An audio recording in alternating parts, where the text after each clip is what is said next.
Hey friends, welcome back to my channel and to part 2 of our 3-part series on preparing to make the leap from art for fun to art as a career. So you don't have to watch the series in order, but if you do want to see the first one, I'll link it in the description. It was about soft skills that you can practice when you're getting ready to work with clients to improve client communication and client relationships. So there are going to be 3 parts to our conversation today: observation, reflection, and connection. Part 1 is going to focus on observing what you see out there, finding places where illustration is currently being used, and thinking through how your illustration might fit into some of those categories. Part 2 will focus on more introspection and reflection, or observing yourself, which we talked about in the last video. As you can tell, I'm a fan of this type of practice. So discerning your own strengths and weaknesses, and what your goals are to determine what kind of working rhythm you ultimately want to have as a professional artist. And then part 3 will focus on connecting the dots from part 1 and part 2 and finding that kind of sweet spot, the center of the Venn diagram of your work and the markets where your work fits and your preferences for working rhythms day to day. So this video is for anybody who has an established art practice, so they're already making art regularly and they're interested in potentially making that leap to transitioning to working as a professional illustrator, professional life as an illustrator. By the end of this video, you'll have concrete steps to figure out kind of where your art fits in a market. You may not know it by the end of the video, but you'll know how to figure it out, and some basic understanding of how those markets work so that you can decide if they're a good fit, not just for your work, but for your own preferences in how you like spending your time at work. But before we dive into that, a quick word from our sponsor. And our sponsor today is an upcoming new class that I'm making all about combining analog media with digital illustration. And I'm going to be using Procreate. It's still in production now, so not a lot more to share about it other than that it will have a ton of direct demo, and it will be available as both a standalone course as well as a course on Skillshare where I'm a top teacher. So keep your eyes peeled for that.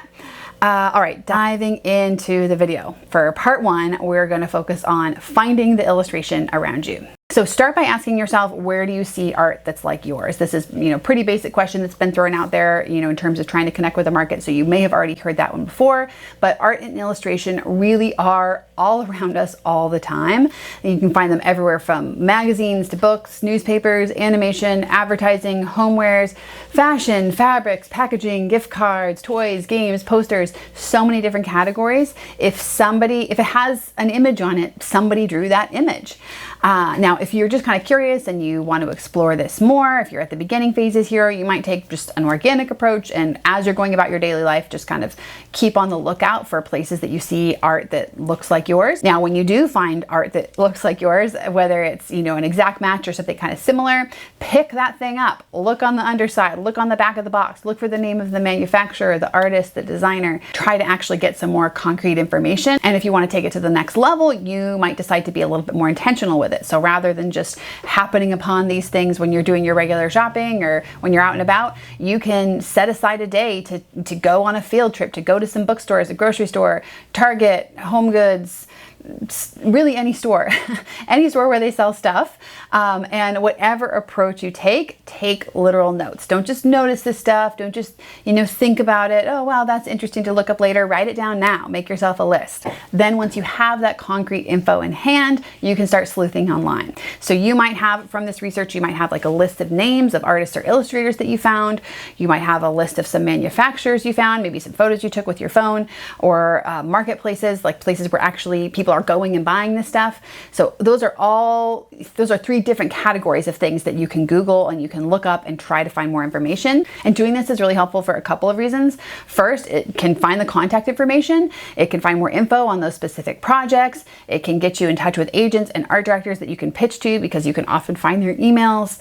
And second, and more importantly, in my opinion, you can clarify how to better target your work. So I've been pretty open about the fact that, cold emailing, which is kind of what would be the result of the first reason you might want to do this, getting art directors emails. Cold emailing has had really limited success for me, but what has had a lot of success is directly targeting my portfolio, trying to make personal work that matches the types of commissions I want to get, and seeing more of the type of work that these artists are making. You came across their work in real life, thought maybe it was a little bit similar, getting a better sense for their portfolio, or for the companies that are commissioning this work, for the companies that are manufacturing this work, will give you kind of almost like a roadmap for how to fill in any holes in your portfolio, for how to target your personal work, so your self-initiated work rather, so that it gets you the kind of commissions that you want. Now, many creators will stop the process of research here and immediately start making work that's aimed at a particular niche, and that's a totally fine approach, but I personally would advocate for 2 additional steps to make sure that it's not just your work that fits within that niche, but it's you yourself and the way that you enjoy working, your actual working practices that fit. So you don't want to fight and work hard and scrabble your way up to get into a particular art market, only to find out that making the work that sells there is really miserable to you. So to avoid that, let's move on to part 2, which is to look inwards. So once you've looked out there and you've done some of this initial research, you've kind of made a map of the territory, you can ask yourself, and you can do these things at the same time, but for the purposes of this video, we're doing it in sequence. So ask yourself, how do you like working? So how do you most enjoy spending your time? What are your strengths and weaknesses related to art and art making? What kind of a schedule do you have currently? How much time do you have to dedicate to art making, both as a personal practice and as a professional service? How are you with deadlines? How do you handle pressure? Do you like collaborating, or do you prefer to do things on your own? You may already have a sense of the answers to some of these questions that I just named, so go ahead and write those down. If you do, take a little time to reflect on this. You can do it across a period of a couple of days. You can ask some family and friends what they think for input too, if you find that helpful. Now, a few more advanced questions that you might not know the answer to yet, because they're kind of hard to know without experience. Are you, as a person, more suited to having your own product line and to running launches, or to working with clients? Now, if you want to work with clients, if you think you're maybe more suited to working with clients, what industry? So think here about you as an individual and your likes, your dislikes and preferences, the working rhythms that feel the best to you, not necessarily just about the work that you make. I hope that distinction makes sense there. But these questions, these last couple of questions, may be tough to answer if you don't have any experience working with clients or doing launches yet. But here are some ways that you can start to think them through. So number 1, you can get and read the GAG guide, the Graphic Artists Guild Handbook for Pricing and Ethical Guidelines. It explains a lot of common working practices and different industry niches, different, what do they call those things, like working standards, professional practice stuff. I mention this book all the time. It's a great resource. It's like $30. You should get a copy. I don't make anything from that, but I am a member of the Graphic Artists Guild because I believe in that resource so much, and I found it so helpful for myself. So grab a copy of the Graphic Artists Guild and look at some of the different industry practices. Of course, you can watch videos. Lots of mine will give you a good picture of the editorial illustration market, as well as kind of packaging and advertising illustration market, but there are tons of others. So you can also try reaching out to illustrators working within an industry that you're interested in. Now, as somebody who gets a lot of emails, I will say, try to keep your question as specific and concrete as possible. So if you want to get it answered anyway. So try not to say something like, hey, can you tell me about illustrating picture books? Or can I pick your brain about illustrating picture books? As much as I want to, I very rarely can answer those types of questions. Better, more targeted, more likely to be answered question would be something like, I'm a new illustrator trying to get a sense for how to structure my time. Are you willing to share what a typical turnaround time would be for you with a board book? So it's very specific, it's short, it's pithy. If I get a question like that, I usually will answer it.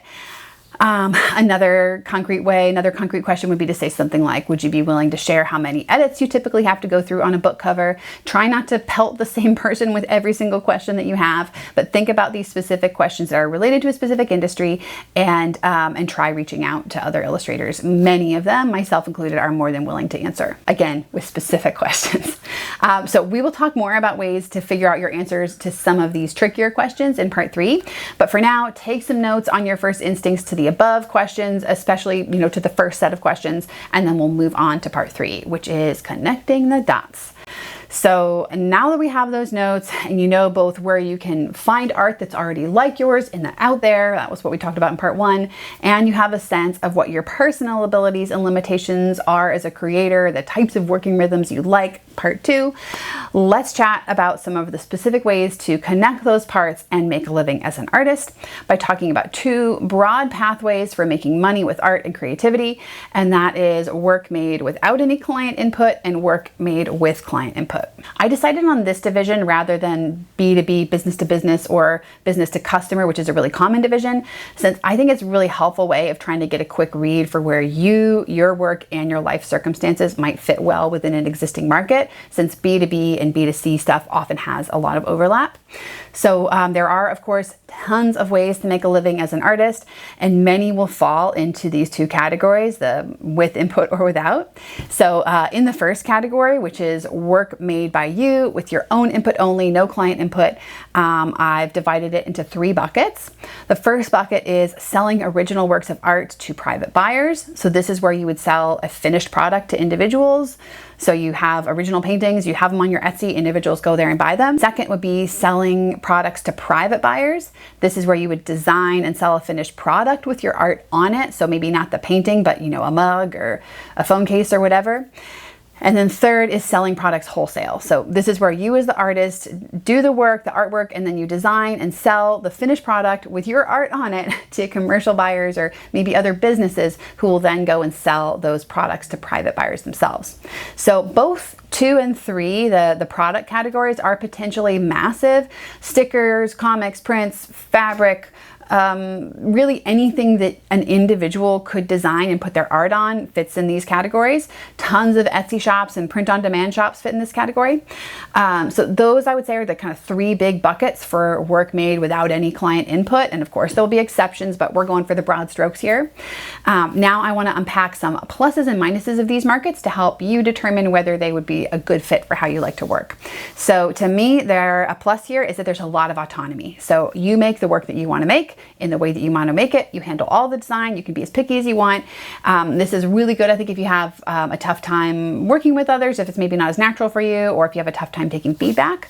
Accessibility is another positive. There's a pretty low barrier for entry here. You can really start at any level, and there aren't that many gatekeepers stopping you from working here. Next is scalability. So if you decide to grow your business, if you want to scale up your business, it's easier to bring on help to handle things like customer service, fulfillment, etc., than it is for some of the other industries. Next is a simpler type of project management. So you're not dependent on client deadlines and deliverables here. You can completely make your own schedule, outcomes, and deadlines. You have simpler project management than you would if you were working with clients or working with a big team. All right, as for negatives, there is a lot more, I find, logistical complexity here. So in manufacturing anything, whether you do it yourself or whether you outsource it, can be complicated and can take up a lot of time. And if you're somebody who doesn't enjoy that process, like if you don't actually enjoy the process of making physical things, prints, stickers, planners, whatever, in addition to the drawing, this might not be as good of a fit. So that's kind of where I fall. I'd be happy to do this stuff, but I don't love the process of making products, so it's not a great fit for me. And while you do have the flexibility to scale up in terms of hiring somebody, it is often more expensive to scale up in this type of business because you have to actually get things. It's not just about working with clients at a different level. It's about having more physical stuff, the printers, the packaging material, the space to do it, the ability to buy things in bulk. So those are the positives and negatives. Moving on to the next major category, which is art that's made by you, but with client input. Again, I've divided this one into 3 big buckets. This whole video is groups of 3. The first bucket is selling custom art to private buyers. So I would put in this bucket things like commissioned portraits, maybe pet portraits, tattoos. The art itself is the product. And while you're not working with commercial clients and doing kind of rounds of revision and feedback that way, you still have to be willing to take feedback and input because you're making custom work. Next would be selling custom work to commercial buyers who will use the art to sell other products. So a book cover, packaging, a newspaper, advertising. The art supports the product, but it's not the product itself. So this is the category that most of my work falls in, and usually work in this category requires being able to take a lot of often very specific particular feedback and to be pretty good at working with a lot of different people on a team. Now, third would be selling custom art to commercial buyers who will put the art on stuff, but they're putting the art on stuff as a defining feature of the product. The art is on their wrapping paper paper, the mug, the fabric, the clothing. The art itself is the selling point of the product, as opposed to like the art that's on, you know, food packaging, which is being used to help sell the product, but it's not the end product itself. Whereas, you know, the pattern that's on the wrapping paper is basically the thing that sells the wrapping paper. It is the point of that roll of wrapping paper. So in this instance, you're selling a custom offering to commercial buyers or other businesses, and they would handle all of the manufacturing, the fulfillment, all of that. And you may or may not have a say in the design of the product, depending on the situation. Now, also depending on the situation in this last one, you might not always have to take client input. So this isn't a field that I have a ton of experience in, but I've done a little bit in some surface pattern. And I know that some surface pattern designers who do a lot in that industry don't really edit their collections at all. They just, you know, offer them and they license those illustrations as is. So this bucket could technically have been in the first category, but I think if you're doing anything in the commercial industry, you do have to be willing, beyond just direct sales of finished products, you have to be willing to take client feedback. So I went ahead and put it in this category. Okay, so let's talk pluses and minuses for these art markets that include incorporating client feedback. So a plus is collaboration, or at least it's a plus for me. So getting input and having feedback from someone else can be really motivating for some creative types. And for me, I find it fun. It's not something I always want to do, but I love having it in the mix. Another positive is there's a broader scope. So, you know, working on ideas and projects that you might not consider for yourself or might feel like, this isn't a good fit for me. So for example here, you know, I have classically not been very interested in landscapes, but I've gotten to do a lot more landscapes because I've been commissioned on commercial projects to do landscapes, and I found that I actually really enjoy it after practicing it for a little bit. Next positive is that the logistics are a lot simpler here, since you're not designing products or sourcing materials. You're basically just making the art. Now that's a positive for some and a negative for others. Moving on to the negatives, there are a lot more gatekeepers in this category. I think the barrier for entry is higher overall. And of course, this is a positive for some, negative for others, but you have to be willing to take feedback. And then you have to work within the deadlines and timelines for others. So you have less flexibility in setting your schedules.